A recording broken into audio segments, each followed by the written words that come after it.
next week, and it sucks that like anything that just like requires the minimum amount of effort outside my normal routine is just kind of like, this is not going to happen.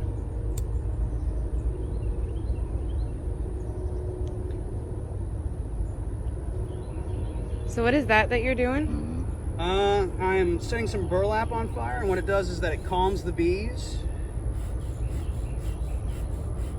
And there are actually two things that I will not work on bees without. One is the smoker and one is the veil.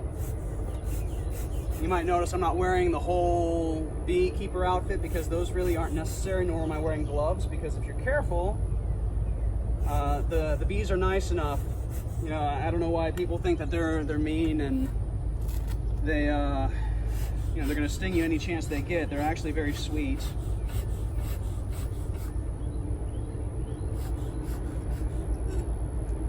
Ultimately, probably preferring not to sting, considering it. Well, some of the older bees, they're just like, I don't give a shit anymore. Like yesterday, the hive on the end, I don't know what I did, but I had a bunch of them buzzing around me. And it's just like, what did I do? I didn't do anything.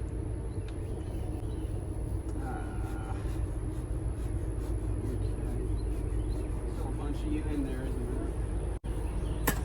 Okay.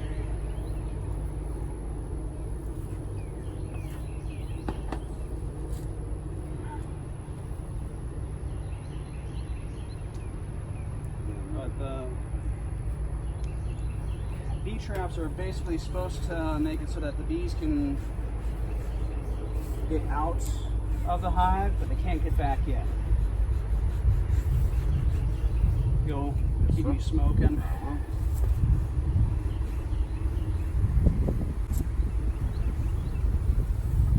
Here. Basically did not work at all.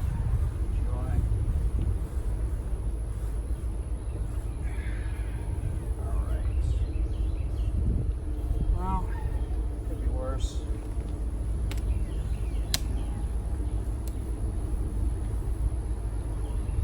We're expecting one other person.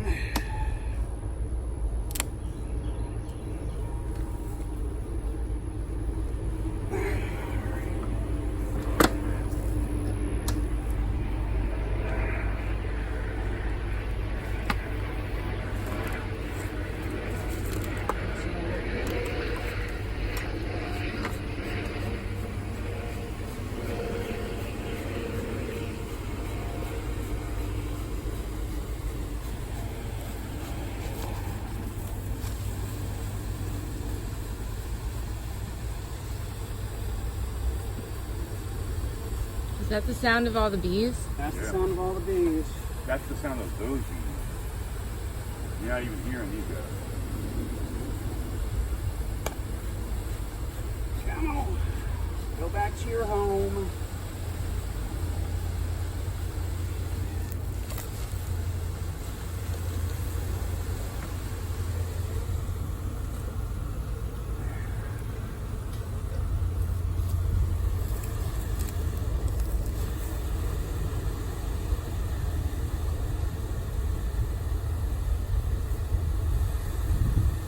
Go grab a brush real quick, kind of encourage them to go where they need to go.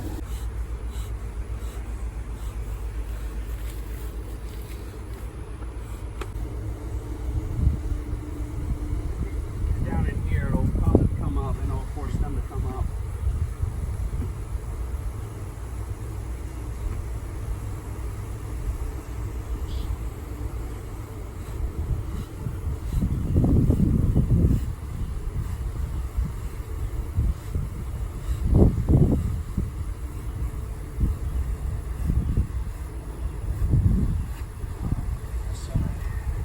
We're just trying to encourage them to get back in the hive. Yeah, that's all we're doing. Just letting them know that they don't need to be here.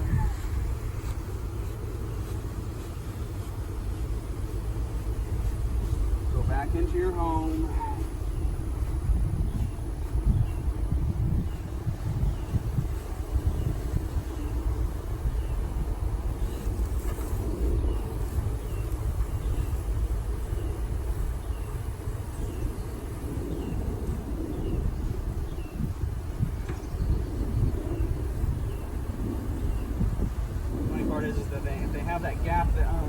gap between there, they won't even try to head back in. So they actually have to Oh, literally be that's able to right reach. there, huh?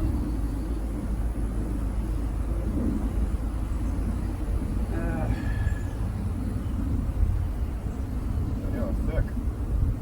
Yeah. Hopefully the other ones they pushed out a little bit more.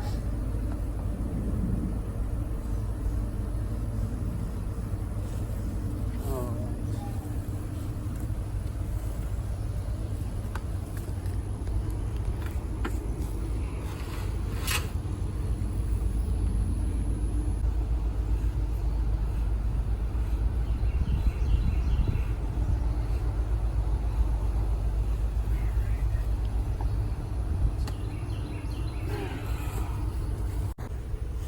It's funny how many different animals you suddenly like get hanging out around you when you start doing this stuff. Is there enough burlap in it? There may not be. If you wouldn't mind going and grabbing some more.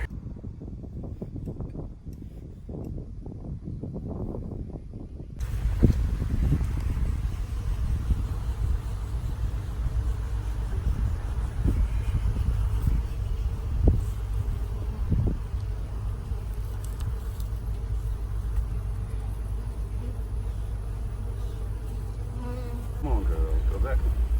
Come on. Go back home. You're doing good. Go back home.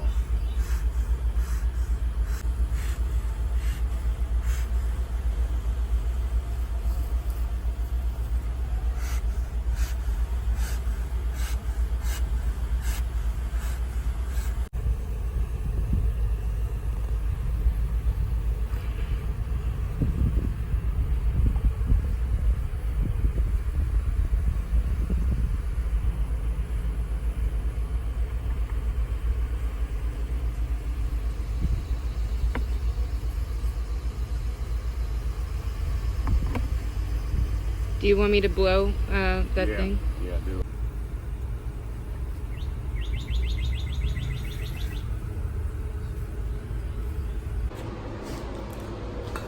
I use this as a support.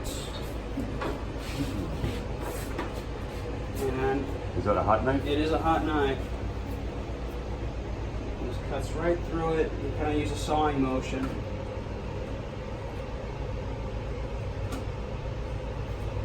Look at all that good honey. No. And then that'll all drain down. Just need to cut one side, huh? Well, you need to cut both sides. Okay. So usually my advice is find the side that you feel good on and just flip it and repeat. I feel like that'd be a better job than having him doing the scraping than wax. Well, again, the scraping is like, it's a cleaning thing and it needs to be done because otherwise they just keep on building on top of it. And then when I have to actually pull and check the hives, what happens is that the frames stick together, which then means that I'm trying to lift the weight of 2 boxes, which is incredibly heavy. All right, once you got that done, yeah, I'm in my regular truck. Okay, so this top one needs a little bit of an adjustment. Let's spin this ever so. He's disappointed it didn't take longer. I'm kidding.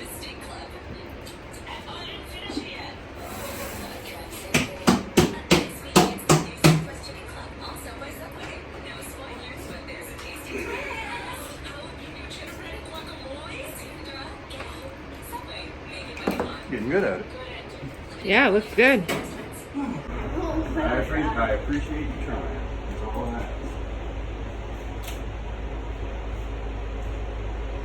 have. You, go this way.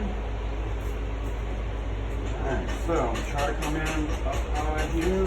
I'll let you get into it too. This is my first one. Now you can take over. And just keep pressure up against the front.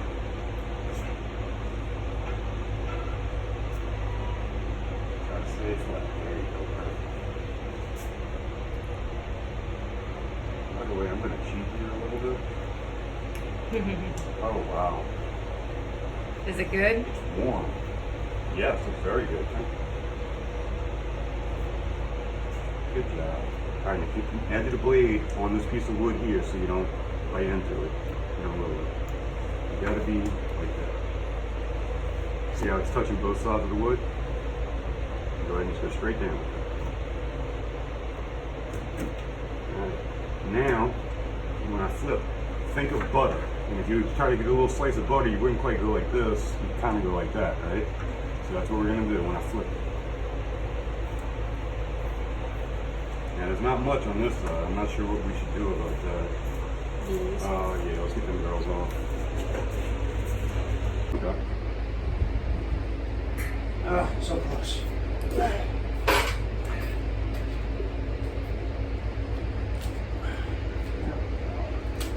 There's the stuff. All right, Brad. Oh, nice big fat one.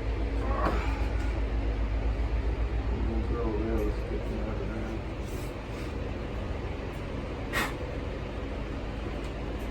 All right. Yeah.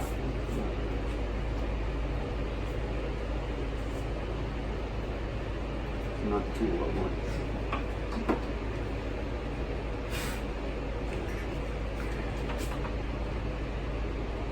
Right up in perfect. Yeah, a little slow. Same size. That's why I had that one right here. Oh, good.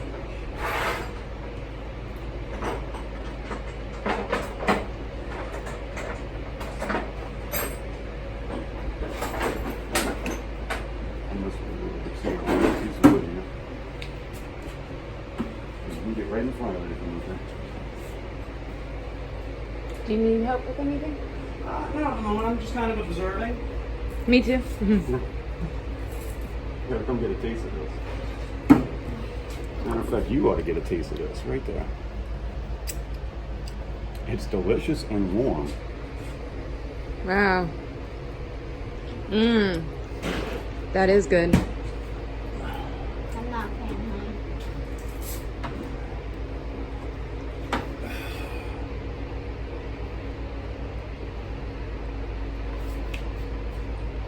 You can stand right in front of it if you need to. It might be easier to get leverage if she's off to the side.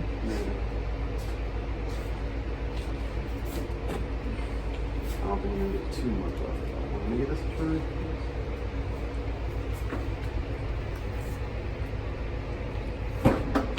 Need me to hold it for you? No, that's okay. Now, you may have noticed there's some spots where the knife doesn't exactly cut. Yeah. That's where these come in. Okay. Show me what to do with that. And basically, these are called scrapers. They do exactly what you think they do. Oh, that's good. Basically, find the spots that the knife can fit to. Scrape the caps off.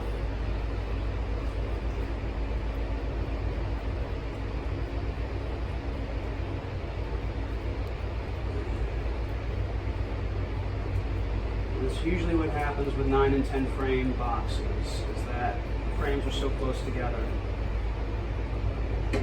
that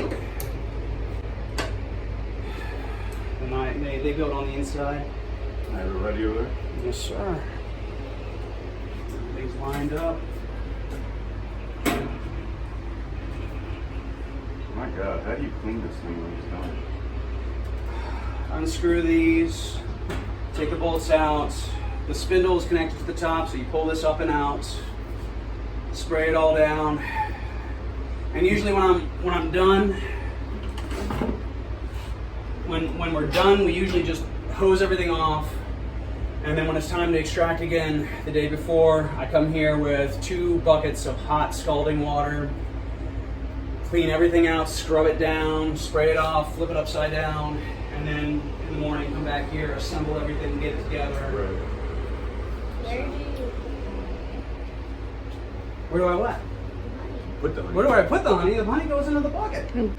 probably these 3 right here, and then these other 3 are gonna stay here. I'm only expecting to get somewhere between 25 to 30 gallons, but that depends on how well they built out the frames.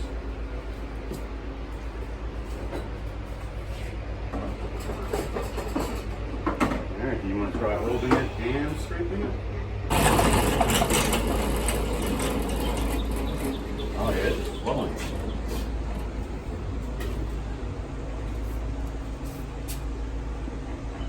Let's check and see what we've got. Yeah,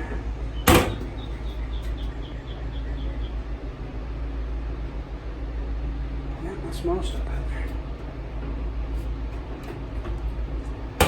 One more time.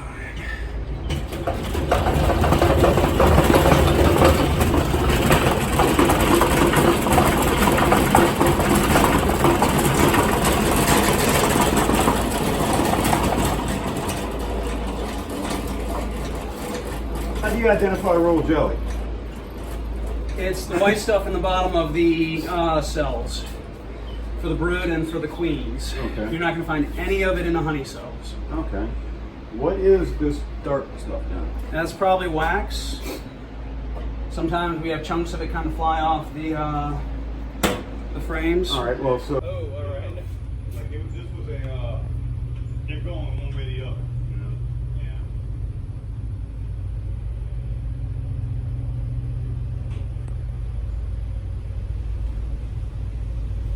Well, anyhow, the reason I had asked that is because I didn't know what it was. It looked kind of gross to me. I had walked it down the drain, so it wasn't honey.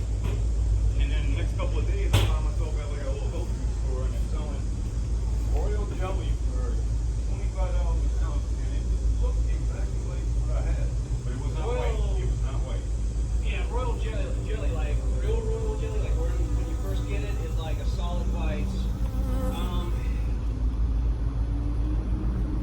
If you want, I mean, again, if Sarah's interested in beekeeping, maybe in the next week or so, get her, everybody come over here, we'll do a little bit of tending. One of them could be a queen, and if a hive is doomed, like they don't have a queen and they're not going to get a queen, what will happen is that the workers will lay eggs, but those eggs will only create drones because you need sperm in order to create worker bees. Right.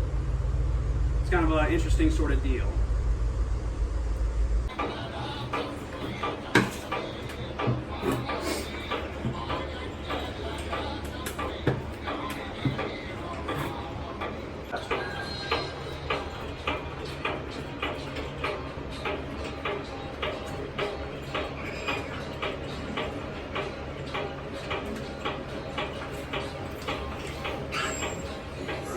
Go ahead.